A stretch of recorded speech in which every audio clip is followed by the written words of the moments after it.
Hi there, my name is Michael Cipparrone and I'm a sports and exercise diploma student, and I'm accompanied here by Vicky, who has kindly agreed to let me examine her shoulder.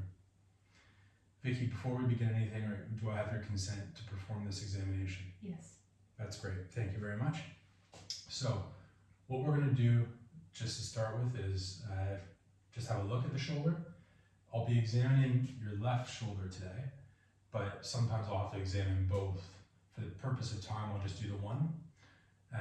But in clinical practice, I would always check both shoulders so that I can compare one to the other. So first, what we're going to do is just look at both shoulders actually, and check and see, is there any asymmetry? Is there any sort of redness? Is there any swelling? Any scars from any previous surgeries?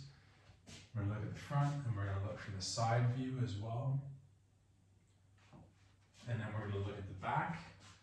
And the back, I want to see, are the scapula nice and equal? Are they even? Is there any sort of tilt to your shoulders, which might suggest some sort of scoliosis? And I can see everything's nice and symmetrical. What I'm going to get you to do next, Vicky, is just sort of do a bit of a push-up on the wall, just like that for me. Good, okay. Thank you very much. And I can tell there that there was no what we call winging of your scapula. Winging of the scapula would indicate some issue with the long thoracic nerve or a serratus anterior muscle. Okay, so now we've had a look.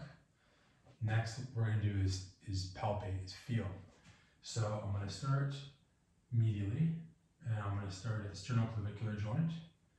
See, is there any tenderness? Is there any bogginess? Is there any sort of swelling? And then we're going to go along the clavicle, see if there's any step deformity, which might indicate some previous fracture. And then we're going to come over to the acromioclavicular joint, the AC joint. See if there's any tenderness. Go into the coracoid process. And then we're going to just palpate along the glenohumeral joint there. And then what I'm going to try and do next is find the bicipital groove. See where the long head of the biceps inserts. And then we're going to come across, and I'm going to find the greater tuberosity of the humerus. And the greater tuberosity of the humerus is basically where you have your insertion of your rotator cuff, so supraspinatus, infraspinatus, and teres minor. So just to demonstrate where I'm palpating there. Okay, so we've done anterior, we've done lateral. Now let's get you to turn around, Vicky, and face the camera, or face the other opposite way. And we're going to palpate where your supraspinatus. We're going to go around where your infraspinatus is. Okay. And then we're going to go along the scapular border, trapezius over here. Good. And it doesn't seem like there's any tenderness there. Was there any tenderness? No. That's great. Thank you very much. So you can come turn around and face the camera again, Vicky. So we've done look, we've done feel, we've palpated. Now we're going to get you to do some movements, okay? So we're going to start with active range of movement. I'm going to get you to do certain maneuvers. So first, I just want you to copy me, okay? So bring your arms away from you and up, almost like you're doing a stretch to the sky. Good. Okay. So that's up to 180, and that's normal. And I want you to come down, Vicky, and just when you come down, just cross your arms over like this. Good, okay. So we've checked abduction and adduction there. And while I'm getting you to check there, while I'm checking your abduction, I'm also trying to see if you have a painful arc. Painful arc would be, from 60 to 120 degrees, and that would be indicative of some subacromial impingement. If your pain was above 120 degrees, then I would actually be suspecting some sort of AC joint issue. Okay, so next, let's carry on with the movements. So we're going to get you to do this forward movement here, okay, and that's flexion, and then come back And I want you to come back just like this. All right, good. We've done flexion extension. Excellent. And now what I want you to do is bring your shoulders up like this and pop your arms up like that and then twist them down. Okay, that's internal rotation there. The opposite way is external rotation. Good, we've assessed for that. And the whole point now is I don't need to do passive range of movement because Vicky's range of movement is full, it's normal.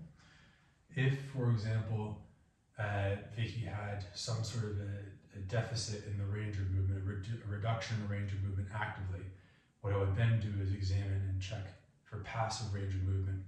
The rationale behind that is, let's say if Vicky's active range of movement was reduced, but passive is fully intact, then I'd be suspecting some sort of possible neuromuscular dysfunction or muscular weakness that's causing it.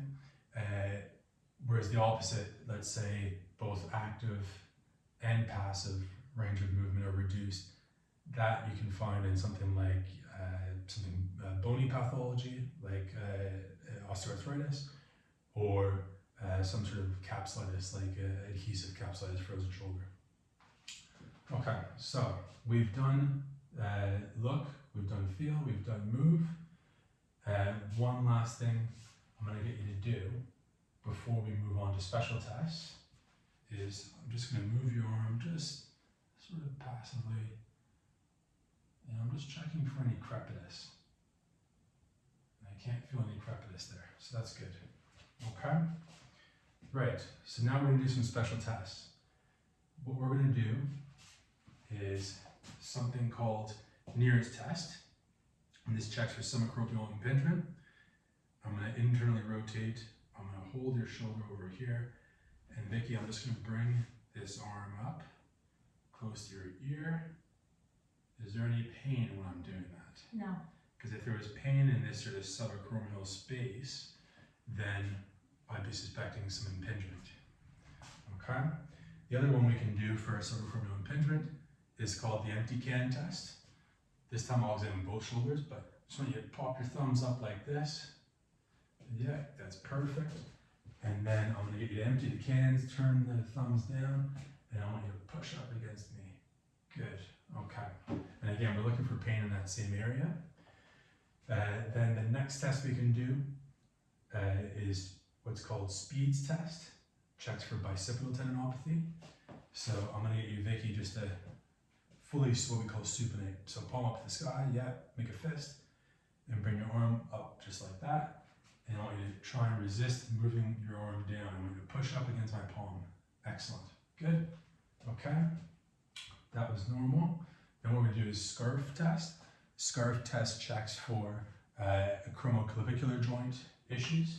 So Vicky, I'm going to actually just raise your arm up like this, and I'm going to hold your shoulder, and I'm just going to reach your arm across, and I'm trying just to adduct that shoulder as much as I can and see, is there any pain that's being reproduced at your AC joint?